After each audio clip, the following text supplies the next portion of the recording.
cinéma est devenu pour la SNCF un précieux auxiliaire. C'est un moyen d'investigation sûr et les prises de vue au ralenti, le plus souvent employées au cours d'essais, peuvent révéler la solution de problèmes bien souvent posés.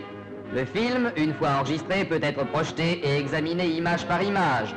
On a aussi la possibilité d'agrandir photographiquement chacune d'elles. Il est évident qu'une des caractéristiques de notre époque est la vitesse. Il faut aller vite, toujours plus vite, sans pour cela oublier, surtout en matière de chemin de fer, la sécurité et la ponctualité. Le problème consiste ici à déterminer la loi des vibrations d'une caténaire avant, pendant et après le passage d'un train et corrélativement de mesurer le soulèvement maximum des conducteurs sous l'action du ou des pantographes de l'organe moteur.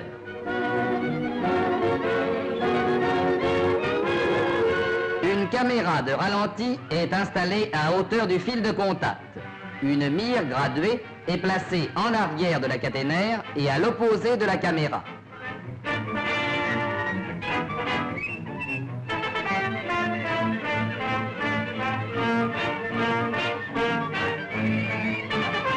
La hauteur a été réglée de telle façon qu'au repos, l'image du fil étudié donnée par l'appareil de prise de vue coïncide avec le zéro de la mire. Le train d'essai arrive à 160 km à l'heure. L'appareil de prise de vue est mis en marche, 240 images à la seconde. L'enregistrement au ralenti montre nettement le soulèvement de la caténaire. L'analyse du film, dont on connaît le temps séparant deux images consécutives, permet par projection image par image de déterminer la courbe des variations de hauteur du conducteur en fonction du temps, compte tenu des distances respectives entre la caméra, la caténaire et la mire.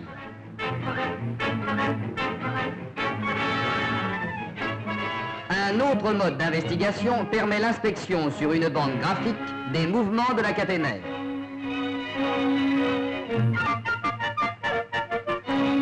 Un second passage du train d'essai va être enregistré dans les mêmes conditions par la caméra.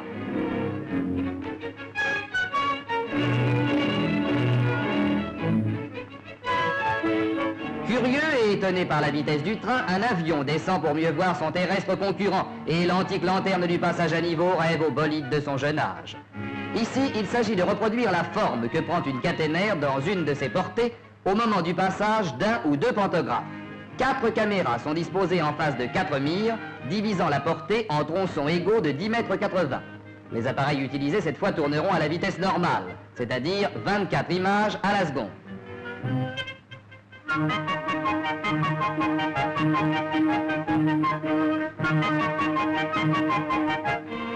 Comme précédemment, les mires sont fixées sur des poteaux implantés à 1,60 m du rail et leur plan rigoureusement perpendiculaire à l'axe de prise de vue. On procède ensuite à la mise au point et au réglage de la hauteur des mires afin d'amener dans le cadre de l'image leur zéro au niveau des fils de contact de la caténaire. Afin d'éviter toute erreur, les mires ont été immatriculées de 1 à 4 et portent le numéro du train régulier qui va cette fois servir à cette expérience.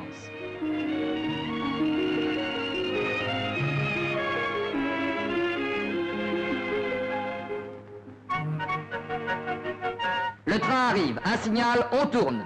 Il roule à 120 km/h et passe successivement devant les 4 caméras qui fidèlement enregistrent les mouvements de la caténaire, oscillant sous l'action des 2 pantographes en prise.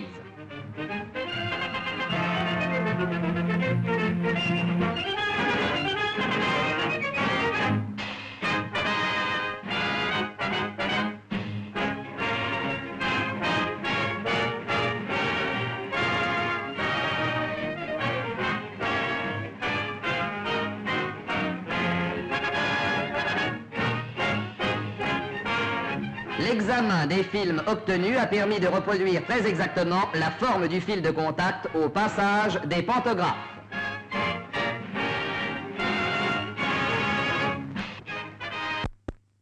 Le cinéma au ralenti a prouvé ici encore son indiscutable utilité du point de vue des recherches techniques.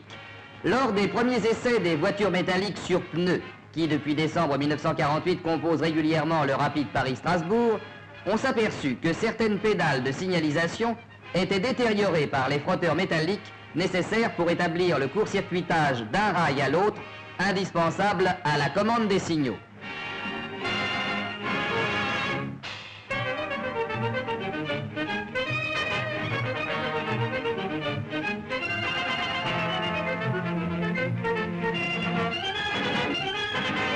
Différents types de pédales furent disposés le long des rails et examinés pendant le passage de la voiture par l'œil impitoyable de la caméra.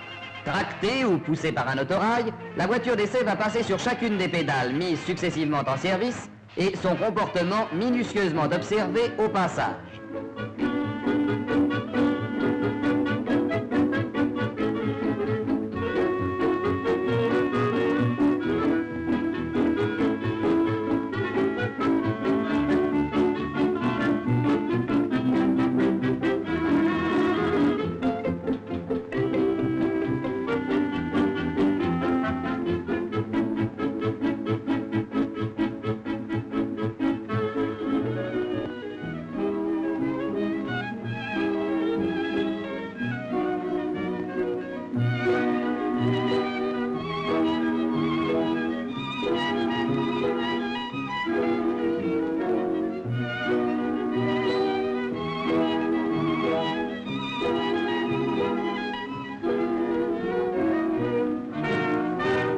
L'incident arrive et l'appareil l'a fixé sur la pellicule.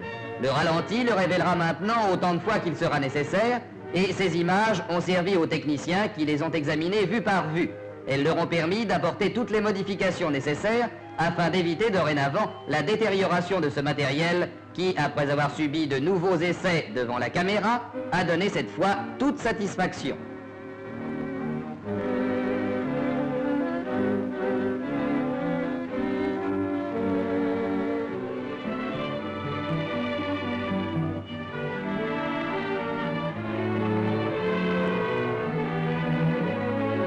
Les essais qui vont être réalisés sur cette voiture métallique ont pour but de mesurer les fatigues et déformations sous l'effet des charges verticales telles qu'elles agissent en service. Les contraintes du métal sont mesurées par des extensomètres à fil résistant. La charge est exercée par de l'air comprimé, agissant dans 24 cylindres dont chacun d'eux déploie une pression d'1 tonne. Répartis sur le sol de la voiture, ils prennent appui à leur partie supérieure sur de grands balanciers, traversant la voiture de part en part par les baies et reliés par des tenants articulés à des blocs de lestage posés sur le sol.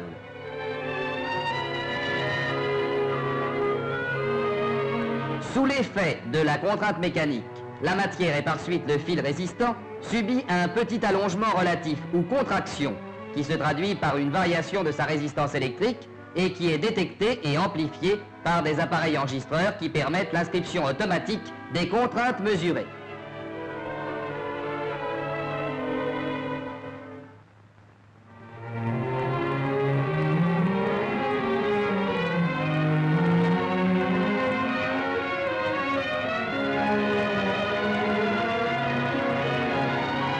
Les résultats satisfaisants de ces essais ont permis d'apporter en cours de construction des modifications locales destinées à améliorer encore la tenue du matériel et la sécurité.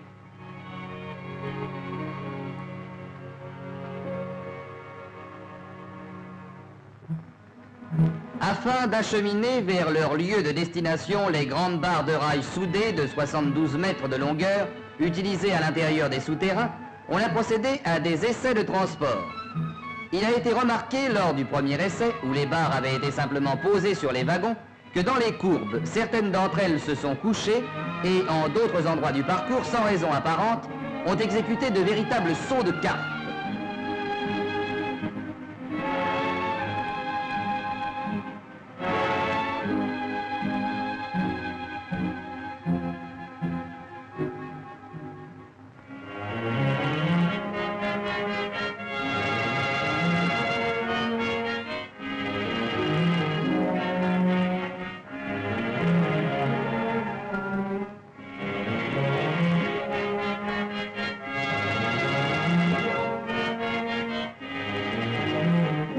À l'issue de ce premier transport, en procédant au déchargement des rails, on s'aperçut que certaines modifications devraient être apportées dans la technique de cette opération, qui malgré tout ne s'avéra pas trop mal réussie pour un premier essai.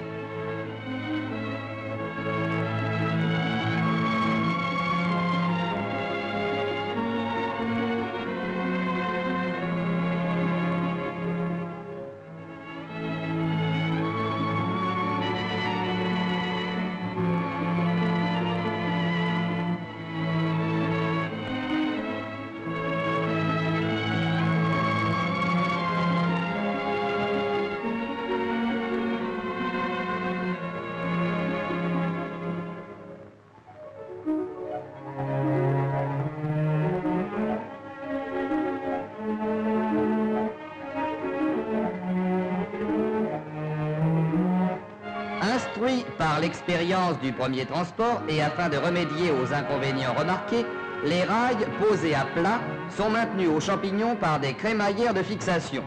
Docilement, épousant les méandres de la voie, dont certaines courbes accusent 170 mètres de rayon, les rails serpentent harmonieusement.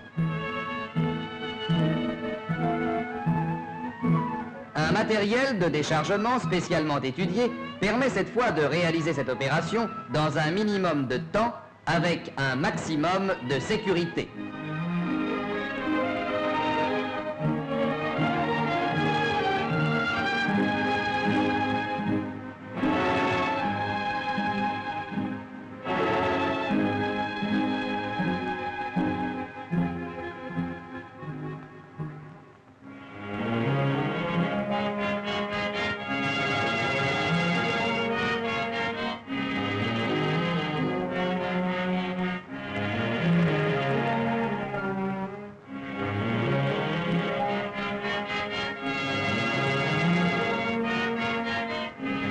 Ce deuxième voyage d'essai a été tout à fait favorable et concluant, et il semble maintenant que de tels transports puissent passer du domaine de l'étude à la réalisation pratique.